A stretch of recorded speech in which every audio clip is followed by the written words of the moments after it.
Huy xin kính chào quý vị và các bạn đã trở lại với kênh của mình. Và hôm nay mình sẽ làm món tắc xí muội vỏ mềm không đắng tại nhà nha các bạn.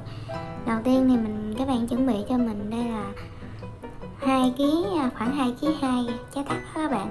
Chín bây giờ mình rửa sạch với nước muối nè, rồi mình cắt làm hai để mình bắt cái nước riêng ra. Lặn cái vỏ mình bắt đầu mình sơ chế để mình làm cái vỏ tắc xí muội nha.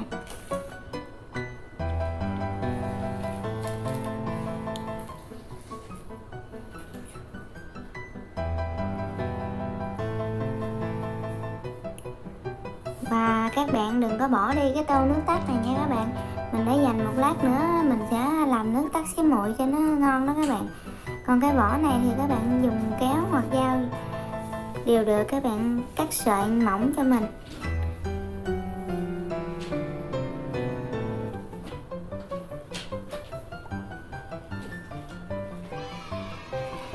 Làm tắc xí muội thì tuy cái công đoạn mình cắt cái này nó hơi lâu á các bạn, nhưng mà nó rất là nhanh ăn, nó nhanh hơn là mình làm tắc muối nha các bạn. Và công thức làm cũng vô cùng đơn giản và dễ làm, đảm bảo các bạn làm thành công ngay lần đầu luôn nha.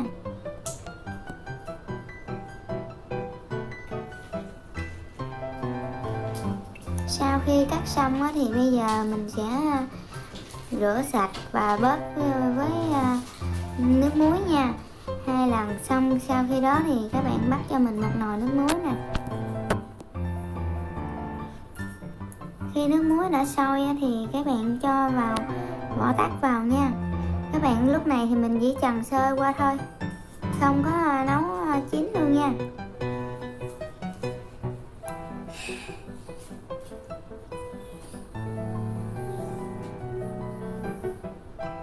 Mình trần sơ đảo đều và bắt đầu mình tắt bếp và mình xả với nước lạnh, nhiều nước như đó nha các bạn. Tùy theo các bạn xả 4 đến 5 nước, các bạn nếm thử cái vỏ tắc á, các bạn cảm nhận nó hết vị đắng là được nha các bạn. Và sau khi trần thì cái vỏ tắc mình nó đã lên màu vàng đẹp rồi nè các bạn. Nó lên màu như vậy, một lát nữa mình xên chung với nước đường á, nó sẽ rất là đẹp luôn. Và cái phần nước tắc thì các bạn cho hết vào một chiếc nồi. Và đối với mình làm lúc nãy là hơn 2 kg tắc thì mình dùng từ 1,5 kg đến 2 kg đường.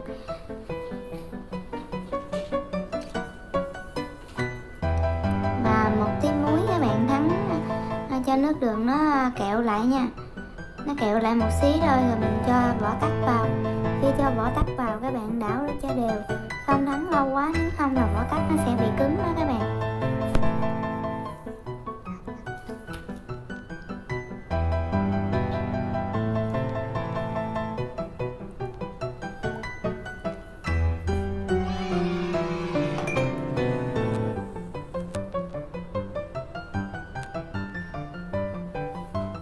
Các bạn cứ đảo nhẹ cho đến khi nước đường nó đã sôi lăm tăm trở lại thì mình có thể tắt bếp.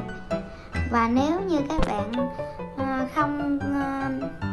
không có biết cách để mình xên đó các bạn, xên nếu mà không biết cách xên thì nó sẽ dễ bị cứng. Và các bạn có thể làm theo công thức là nước tắc và đường các bạn trộn đều và cho vỏ tắc vào và đem ra phơi nắng khoảng 1 tuần là các bạn có thể dùng được. Và nó cũng sẽ lên màu vàng giống như cái thành phẩm của mình hôm nay. Và cái nước nó cũng sẽ sệt lại rất là ngon luôn các bạn. Công thức này thì mình có thể mình làm xong mình dùng liền. Còn cái công thức đó thì mình phơi nắng khoảng 1 tuần mình cũng dùng được. 2 công thức cho thành phẩm đều như nhau. Chúc các bạn thành công và đừng quên đăng ký để ủng hộ mình nha. Xin chào và hẹn gặp lại các bạn.